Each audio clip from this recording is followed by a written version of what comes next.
Hello दोस्तों, कैसे हो।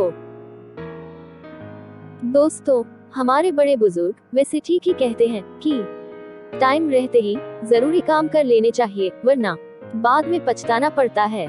अरे यार, तू ऐसे क्यों बोल रहा है? अभी तो हम बच्चे हैं। अभी हमारी उम्र ही क्या है। नहीं यार, तू नहीं जानता मेरे साथ क्या हुआ। ऐसा क्या हो गया तेरे साथ? चल तुझे अपनी कहानी बताता हूँ। ये कहानी लिखी तो अल्फोंस डोडेट ने है, मगर ये है मेरी।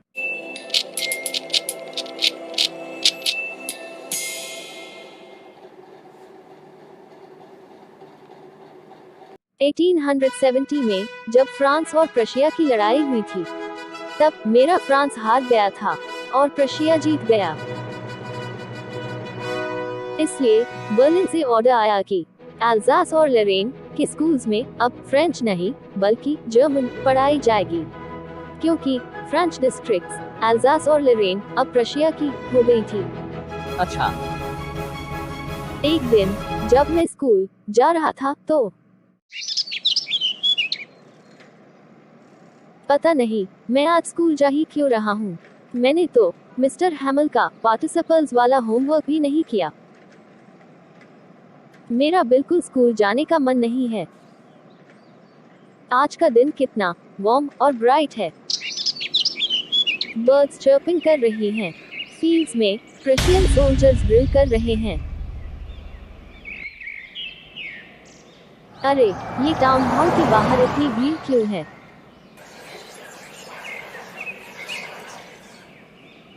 पिछले 2 सालों से सारी बैड न्यूज, जैसे लड़ाई में हार, ड्राफ्ट, कमांडिंग ऑफिसर्स के ऑर्डर्स, सब यहाँ से ही आई हैं। अब क्या न्यूज हो सकती है? मैं फटाफट से स्कूल पहुंचा, मगर हर रोज की तरह स्कूल में कोई शोर शराबा नहीं था। बिल्कुल शांति थी। सारे बच्चे ऑलरेडी डेस्क में बैठ चुके थे और मिस्टर हैमल क्लास में थे।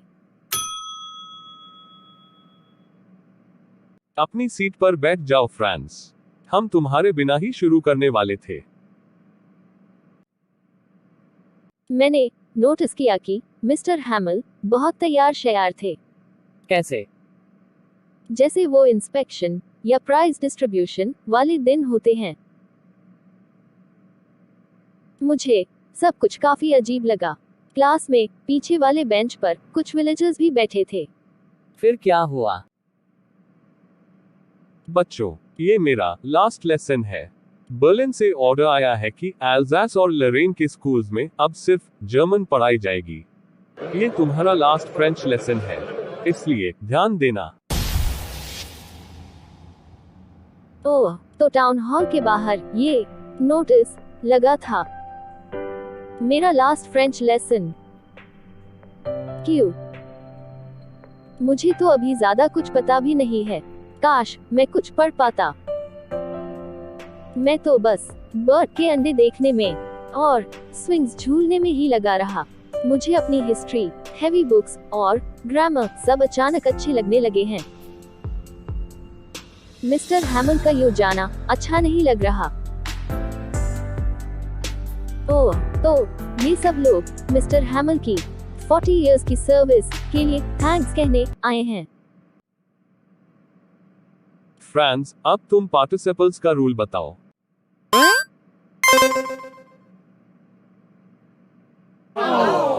फ्रांस, मैं तुम्हें नहीं डांटूंगा। देखा, हम रोज यही सोचते रहे कि हमारे पास सीखने के लिए बहुत टाइम है, मगर तुमने देखा हम कहां आ गए। तुम अकेले ही ऐसे नहीं हो जिसकी हालत ऐसी है। पूरे अल्जास का ही यही हाल है। अब ये जर्मन्स तुमसे कहेंगे कि तुम लोग खुद को फ्रेंचमैन कहते हो और तुम्हें फ्रेंच ना ही बोलनी आती है और ना ही लिखनी।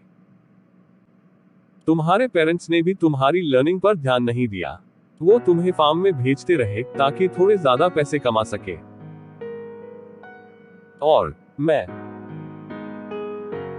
मुझे भी ब्लेम करना चाहिए, क्योंकि मैं भी तुम्हें कितनी बार अपने फ्लावर्स को पानी देने भेज देता था। और कितनी बारी जब मेरा फिशिंग पर जाने का मन था, मैंने तुम लोगों को हॉलिडे दे दी। अरे वाह, तू तो डांट से बच गया यार। बच तो गया, क्योंकि मिस्टर हैमल को ये रियलाइज हुआ कि जैसे मैंने अपना होमवर्क बाद के लिए छोड़ दिया था, वैसे ही सबने, यानी मेरे पेरेंट्स, अल्जास के लोगों ने, और यहाँ तक कि खुद मिस्टर हैमल ने टाइम की वैल्यू नहीं की। फिर क्या हुआ? फिर वो फ्रेंच की तारीफ करने लगे। फ्रेंच लैंग्वेज दुनिया की सबसे ब्यूटीफुल लैंग्वेज है, सबसे क्लियरेस्ट और लॉजिकल। हमें इसे बचा के रखना चाहिए और कभी भूलना नहीं चाहिए। याद रखना, जब भी कोई एंस्लेव्ड यानी बंदी हो जाता है, तो उसकी लैंग्वेज ही उसके प्रिजन यानी जेल से बाहर निकलने की चाबी होती है।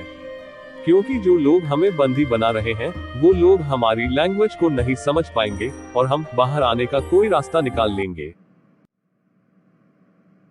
बाप रे बाप, इतनी भारी बातें किस बच्चे को समझ आएंगी?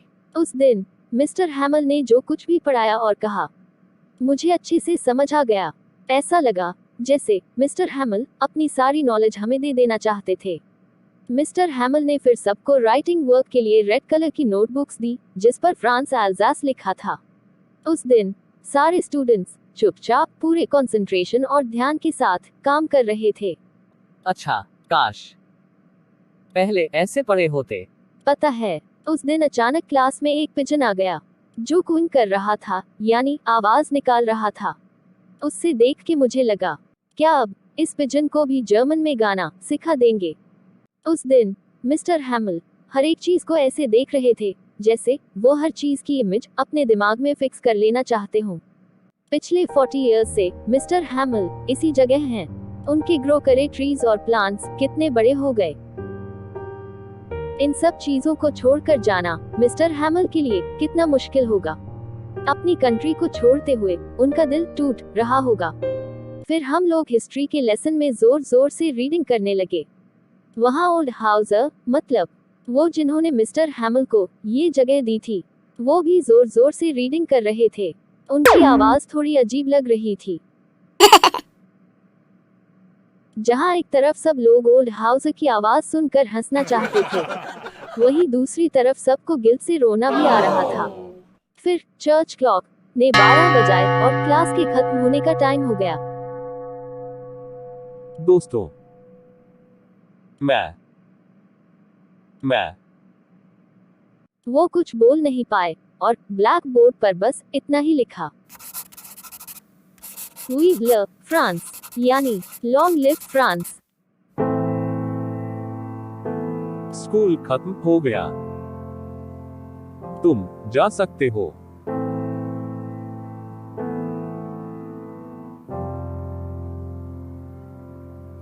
ओह, तो ऐसा था तुम्हारा लास्ट लेसन। हाँ, अब तुम समझे। हाँ, तुम्हारी कहानी से 2 चीजें क्लियर हो गई। कौन सी? पहली कि कॉमन मैन पर वॉर का क्या इम्पैक्ट होता है, और दूसरी अपनी लैंग्वेज की इम्पोर्टेंस। वाह बेटा, तुम्हारे दिमाग की भी बत्ती जल गई।